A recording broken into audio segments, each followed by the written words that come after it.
Raúl, ¿qué tal? Nos acompaña Raúl en Nuevos Perfiles 2018. Él va para candidato a diputado por San Salvador por el partido PDC. Comenzamos. De llegar a la Asamblea Legislativa, ¿se compromete a renunciar el primer día al seguro médico y a otros beneficios? Bueno, de hecho me he comprometido a eso desde antes y he firmado algunos acuerdos al respecto con movimientos, ONGs, la academia, fundaciones. Yo estoy renunciando a esas prestaciones que me parecen abusivas. Obviamente, en la Asamblea Legislativa hay que entender la diferencia entre el abuso y el uso racional que se deben de tener algunos recursos. Pero todas esas situaciones que son abusivas, yo estoy renunciando de antemano a ellas desde hace meses atrás. De hecho, yo espero antes de las elecciones presentar una propuesta sobre transparencia y anticorrupción que incluye precisamente esas medidas a contar desde que uno entra al cargo. ¿Podría decirnos puntualmente a qué beneficios está dispuesto a renunciar? Mira, hay temas como el seguro médico, hay temas como bonos, hay temas como gastos en viáticos, hay temas como viajes que son de paseo y que no tienen ninguna ventaja para el país. Ese tipo de cosas se deben de renunciar. ¿Qué opina de las leyes que se aprueban en beneficio de ciertos sectores? Leyes que van teledirigidas a beneficiar a un sector. Bueno, si son leyes que van a tener algún beneficio para el país porque benefician a un sector productivo, yo no tendría ningún problema. Ahora bien, generar leyes que solo tengan un beneficio particular para alguien me parecería un contrasentido. ¿Cree que para los sectores apoyar a un cierto sector y a otro no, eso es igualdad ante la ley? A ver, en un país lo que debe de existir dentro de una Asamblea Legislativa es un interés por beneficiar a la mayor cantidad de personas del país. Y las leyes deben de construirse en función de eso.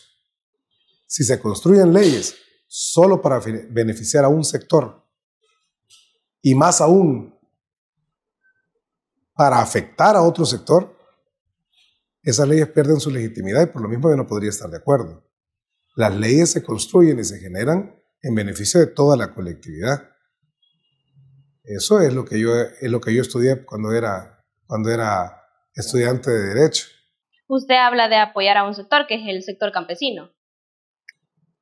Es que no sé exactamente su pregunta a qué va dirigida. Yo tengo una plataforma que tiene 5 ejes, que es empleo, educación, economía, medio ambiente y familia y seguridad.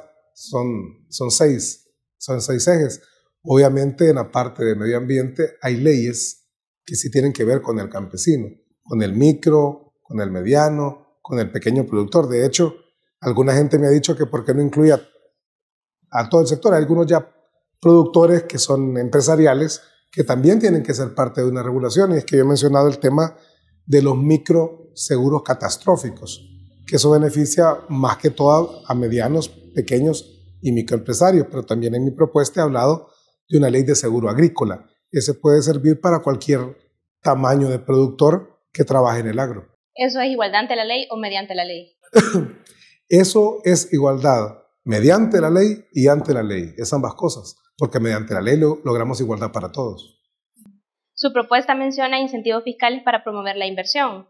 ¿A qué clase de incentivos se refiere? Mire, ahí lo que tiene que haber a nivel de aduanas, hay que revisar los pasos rápidos. Podrían generarse incentivos también para reducir impuestos a personas que se dedican a desarrollar polos de inversión en otras partes del país que no sea el área metropolitana del Gran San Salvador, para apoyar a jóvenes, para apoyar algunas industrias específicas como el turismo, que últimamente están siendo desarrolladas en nuestro país, focalizarlas, ese tipo de incentivos, y buscar otros beneficios también para que el inversor de afuera venga al país. Su plataforma además menciona la práctica abusiva hacia el consumidor. ¿Cuáles ha identificado usted? Ok, mire, ese es, si no me equivoco, el artículo 17 de la Ley de Protección al Consumidor. Hay algunas prácticas abusivas que específicamente ejercen el sistema financiero y algunos comerciales. Esas prácticas abusivas son las que hay que terminar porque no están ni bien determinadas ni están fortalecidas con la ley que tenemos actualmente. Y toda la gente se queja. Hay consumidores que son responsables, pero no hay que perder de vista que el país está pasando por una situación económica muy complicada. Y a pesar de que el consumidor busque resolver sus problemas, no lo atienden. Y no lo atienden para generar unas deudas que crecen y que en un momento dado se vuelven inmanejables. Y en donde el consumidor queda atado casi que de por vida a perder lo que tiene o a ser un esclavo de una deuda con una determinada empresa. A eso me refiero. Ley de arrendamiento de tierras. ¿Puede explicarnos un poco más? Mire, la ley de arrendamiento de tierras es un tema que viene manejándose desde hace muchos años. Mi propuesta de ley de arrendamiento de tierras es algo mucho más dinámico, aterrizado a la actualidad del país. Hay mucha tierra ociosa. Hay mucha tierra ociosa y hay mucho empresario que podría aprovechar esa tierra para generar cultivos que generan trabajo y que generan desarrollo económico. A eso me refiero, a utilizar las tierras ociosas para poder ponerlas a trabajar. O sea, hay mucha tierra de calidad en el país. Pero en ese sentido, ¿cree usted que es responsabilidad del Estado? Porque debe haber una razón de por qué están en desuso. Mire, yo estoy manejando una propuesta legislativa que me parece adecuada a la coyuntura actual del país. El Estado somos todos. Y dentro del Estado hay 3 órganos, el Ejecutivo, el Judicial y el Legislativo. O sea, mi visión es apoyar la construcción de una legislación para hacer más productivo el país como una medida económica.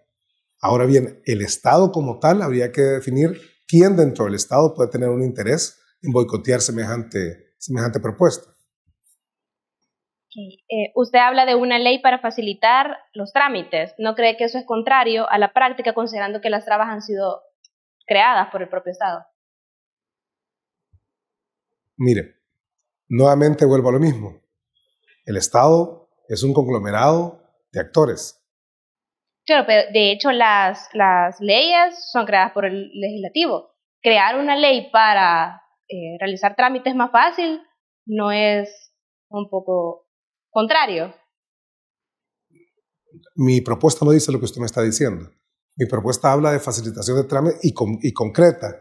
Ahí hablamos, por ejemplo, para constitución de empresas, para formalización de contribuyentes. Todo ese tipo de cosas están contenidas dentro de mi propuesta.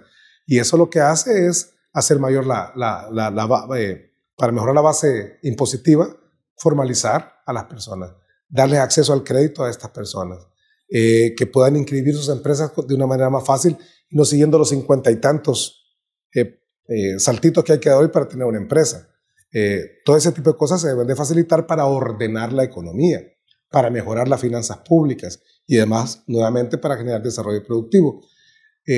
Usted menciona mucho al Estado. Yo no sé si cuando menciona al Estado se refiere al gobierno o a la responsabilidad que tenemos cada uno de los actores del Estado en la toma de decisiones. El Estado, forman parte del Estado todos los ciudadanos y los ciudadanos son los que pueden ir a votar. Y es responsabilidad de los votantes elegir a buenos representantes, por ejemplo, en la Asamblea Legislativa, porque son los que después van a elegir magistrados de Corte Suprema, fiscal general, procuradores, los señores de la Corte de Cuentas de la República, los del CNJ, etc. Entonces, la responsabilidad es de todos. Ahora bien, el gobierno, como órgano ejecutivo de todo lo que se produce en la Asamblea Legislativa, también tiene una participación determinante dentro del Estado para que muchas cosas se logren o no se logren. Un mal ejecutivo no va a lograr generar todo aquel beneficio para la población que debiera. Ley de regulación del uso de Wi-Fi. ¿Puede explicarnos un poco más? Ok, este es un tema que yo coloco en mi propuesta de medio ambiente, pero que también es una política de salud. De repente puede ser una política de educación. Está comprobado científicamente que niños de 0 a 12 años son susceptibles, porque está su cerebro todavía en proceso de desarrollo, a enfermarse debido a que las ondas que corren del Wi-Fi les producen daños en el desarrollo del cerebro, generando desde cáncer hasta ceguera, sordera. Eso está científicamente comprobado. Entonces la propuesta es una regulación del uso de esta señal en hospitales y en centros educativos, ¿verdad? No es una cosa general, sino regular de una manera a través del tiempo cómo se puede ir variando de tecnología para que estas señales que corren de arriba para abajo no afecten directamente el cerebro de los niños y no les pueda causar adelante una enfermedad grave que los puede incluso llevar a la muerte. Pero eso soluciona porque en las casas suele haber Wi-Fi. No soluciona, pero usted sabe que los niños pasan mucha parte de su día en el colegio y es donde supuestamente tienen acceso a tecnología. Igualmente hay niños que ya están enfermos en hospitales. Definitivamente no es una solución absoluta al problema, pero es un paliativo. Lo que se busca es una propuesta que contribuya a paliar un poco los efectos nocivos de esta tecnología. Si usted cree que el Wi-Fi es contraproducente, ¿puede ir a una legislación para prohibirlo? Mire, yo creo que desde hace años yo estuve metido en la discusión de, por ejemplo, ecología versus desarrollo. No matemos este bosquecito para hacer 3 torres de apartamentos o una urbanización, porque eso va en contra de la ecología. Pero ¿a dónde más podemos hacerle casas a esa gente? O sea, conciliar el desarrollo con la ecología, con la tecnología, no es una cosa complicada. Y eso está sujeto a mucho debate. Mi propuesta es muy específica y es un paliativo en ese punto, exactamente. Ahora bien, si podemos llegar de una manera general a controlar algo, no lo sé. Tenemos que conciliar el desarrollo tecnológico que es necesario y que nos ayuda a todos con aquellas medidas que de alguna manera pueden ayudar a prevenir daño a la salud, al medio ambiente. ¿Considera que es un tema que le interesa hoy por hoy a los ciudadanos? Mire, hoy por hoy a los ciudadanos sus mayores temas de preocupación son el empleo, la inseguridad, que están abordados en mi propuesta. Ahora bien, también yo creo que se puede trabajar en eso y sí podría llegar a ser de interés en la medida en que sensibilicemos a la población de los daños que eso genera. ¿Qué opina sobre el transfugismo? Mire, yo soy un hombre de principios y de valores y me parece que el que anda saltando de partido a partido no los tiene. Salvo que sean partidos tan similares, pero si uno escoge una línea política, uno debe mantenerse en esa línea política. Por lo tanto, sobre el transfugismo hasta sentencias judiciales hay que lo establecen como un hecho dentro de la política que no es correcto, que no es legítimo. Sobre todo porque estamos hablando del transfugismo de funcionarios, diferente a aquel que nunca ha sido un funcionario, que nunca ha participado en nada y que deja de ser de tal partido. Estamos hablando de personas que han sido electas por la población para un puesto y al que están dejando mal es a las personas que lo votaron para representarlos a través de un partido determinado. El FMLN promueve que los ciudadanos sean quienes elijan a los funcionarios de segundo grado. ¿Qué piensa usted al respecto? No, yo creo que las leyes están bien hechas así como están ahorita y lo que debemos de garantizar es que las reglas jurídicas en el país estén bien hechas y se respeten. Y por lo tanto, eso pasa por despolitizar la elección de funcionarios de segundo grado. Si nosotros, con el trabajo que hagamos desde la Asamblea Legislativa, logramos despolitizar la elección de funcionarios de segundo grado, no tenemos por qué estar sometiendo a elección popular cargos que tienen su razón de ser que sean elegidos desde un órgano del Estado. No le veo yo sentido. ¿Pena de muerte a favor o en contra? Estoy en contra porque yo soy una persona pro vida. Y si soy consecuente con mis ideas, si defiendo la vida desde la concepción, también estoy en contra de la pena de muerte. Creo que hay otra forma de abordar el tema de la delincuencia. ¿Apoyaría la despenalización del aborto? No. Yo soy una persona pro vida. ¿Cree un Estado grande o un Estado pequeño? Depende qué entiende usted por Estado grande y Estado pequeño. Si se refiere usted a que no tenga tanta influencia el Estado en la toma de muchas decisiones, si eso para usted es un Estado pequeño, yo siento que debe haber una conciliación. Y eso es lo que a veces se pierde aquí en la lucha entre partidos Arena y FMLN. No podemos quitarle al Estado todas sus responsabilidades, pero tampoco podemos permitir que el Estado esté en todo. El Estado tiene una función de guía. El Estado tiene una función supletoria de aquellas cosas que no van a hacer los privados. El Estado tiene una obligación muy clara dentro de la Constitución de El Salvador. Y por lo tanto a eso debe dedicarse y no ampliarse y meterse en negocios que no le corresponden, sino que apoyar y coordinar con los privados el desarrollo del país, el desarrollo económico, el desarrollo social del país, el desarrollo humano del país. El Estado no debe ir más allá que lo que la misma ley y especialmente la Constitución de la República le establece. ¿Cree que sus propuestas están encaminadas en eso? Mis propuestas forman parte de eso. Mis propuestas forman parte del artículo de la Constitución, el 131, que establece cuáles son las funciones de la Asamblea Legislativa. Y nosotros tenemos que tener un norte. Que mi propuesta es una propuesta que incluso podría ser general, porque pueden haber otros temas que tratar que no están incluidos en una líneas muy generales de lo que yo pienso hacer. Pero la gente debe saber a qué me voy a dedicar y por eso yo he generado una propuesta. Eso forma parte de la labor de un legislador y eso forma parte de la labor que realiza un Estado. O sea, claro que eso es algo que va dentro de lo que se encamina a cumplir una función. Hace poco se aprobó un nuevo bono por más de 350 millones. ¿Qué piensa usted al respecto? Bono para los legisladores. Deuda. El bono de deuda. Yo pensé, como están hablando del bono ahí, que no había oído de eso. Mire, el país no puede seguir endeudándose más. Eso es un hecho. Pero como no estamos siendo productivos, al Estado no le queda más que adquirir deuda para poder cumplir sus obligaciones. Tener deuda como Estado no tiene nada de malo, pero eso es como las deudas que tenemos cada uno en nuestras microeconomías. No tiene ningún problema que yo contrate una deuda para adquirir una vivienda, pero yo tengo un sueldo que me permite ir pagando la cuota del banco. Pero si además adquiero una deuda, me quiero ir de vacaciones, una deuda. Quiero no tener un carro, sino que 4 más deuda. Va a llegar un momento donde mi presupuesto no puede asumir tanto compromiso. Y pasa lo mismo en la macroeconomía con el Estado de una manera más compleja. O sea, que un Estado adquiera deuda no es un problema en cuanto sea una deuda medida. Que lo mejor sería no tener deudas, por supuesto, pero en cuanto sea una deuda controlada, un Estado busca un financiamiento de esa manera y es correcto. El problema es que nuestro país está sobreendeudando. Aquí realmente no sabemos la cantidad de deuda que tiene el país versus su capacidad de pago. Si usted llega a la Asamblea, ¿apoyaría más deuda?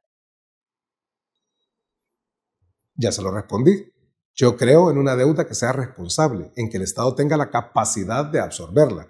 Si el Estado ya no tiene capacidad de absorber deuda, yo no puedo estar aprobando deuda. ¿Cree que hasta ahorita ha sido responsable el Estado con En la deuda? absoluto. Estamos más endeudados que la real capacidad que tenemos de asumir esas obligaciones. Y lo que se ha venido haciendo desde hace más de 10 años es crear figuras artificiales para ir saliendo de esa deuda. Ahorita acabamos de ver el tema, por ejemplo, previsional, que es uno de los temas fiscales más graves que no ha podido asumir hasta el momento el país, en donde se hizo una reforma fiscal solo para salir de un problema coyuntural, pero pende una seria y profunda reforma previsional. ¿Qué piensa de los impuestos progresivos? Mire, yo creo que la parte fiscal es otro tema que hay que abordar de una manera bien responsable.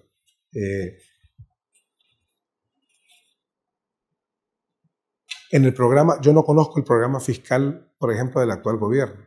Realmente, ¿qué están haciendo para el tema? Le hablaba antes de formalizar la informalidad o qué tipo de impuestos están pensando subir o bajar para que la población tribute lo que debe tributar. No tengo un concepto claro de los impuestos progresivos o lo que usted entiende por impuesto progresivo, pero sí creo que la parte fiscal es un tema que hay que revisar, porque la población, lo que sí es cierto es que está pagando mucho más impuestos del que debiera y está recibiendo muy poco a cambio. Su plataforma contempla la creación de alrededor de 15 nuevas leyes. ¿Cree usted que eso es posible? Es posible. Mire, muchas de estas leyes que están propuestas ahí o ya están construidas o están en construcción. Y muchas son leyes que en 3 años de trabajo serio sí se pueden hacer. Y las voy a impulsar con el mejor esfuerzo posible y espero encontrar eco en todo el resto de fracciones, porque todas son leyes, a mí creería entender, que lo que buscan es el beneficio del país, y el que se oponga a cosas que son de beneficio me parece que no está haciendo su trabajo siendo diputado. ¿Ha considerado que alguna de sus propuestas no corresponden al legislativo, sino al ejecutivo? Todas las propuestas que yo llevo corresponden al legislativo. Yo lo primero que hago siempre es decirle cuando estoy en algún conversatorio, en algún debate, en cualquier entrevista, que las propuestas que lleva uno deben ser propuestas de candidato a diputado. Otras son las propuestas que va a llevar un candidato a presidente de la República. Todas mis propuestas son propuestas que se pueden conseguir en la Asamblea Legislativa como diputados. ¿Cree que los problemas de país son resueltos con leyes? Los problemas del país son resueltos con buena voluntad. Las leyes ayudan, por supuesto, sobre todo si son leyes buenas. Pero si hay la voluntad y la visión para resolver los problemas del país, así los vamos a resolver. Las leyes, por supuesto, son una herramienta. ¿Puede darnos un ejemplo de algo que se haya solucionado a través de una ley? Las cosas se solucionan con voluntad, con visión y con trabajo. No se solucionan necesariamente con una ley. Las leyes contribuyen a la solución de un problema específico dentro de un país. Algo que se haya solucionado con una ley, que yo hice la ley y con eso lo solucioné. Depende del tipo de problema también. ¿Qué tipo de problema era? ¿Era un problema de tránsito? ¿Era un problema fiscal? ¿Era un problema de vivienda? ¿Era un problema de salud? Seguramente se han solucionado muchos problemas teniendo dentro de la solución como herramienta una ley. Posiblemente en materia de salud, lo hemos visto, en materia de tránsito que mencionaba, puede ser algo específico, no le puedo decir. Seguramente han habido muchas cosas que se han solucionado porque una ley ha estado de por medio, claro que sí. Es que la ley para eso es, para regular y para ordenar. Eso es todo, muchas gracias. Le deseamos a la orden, gracias.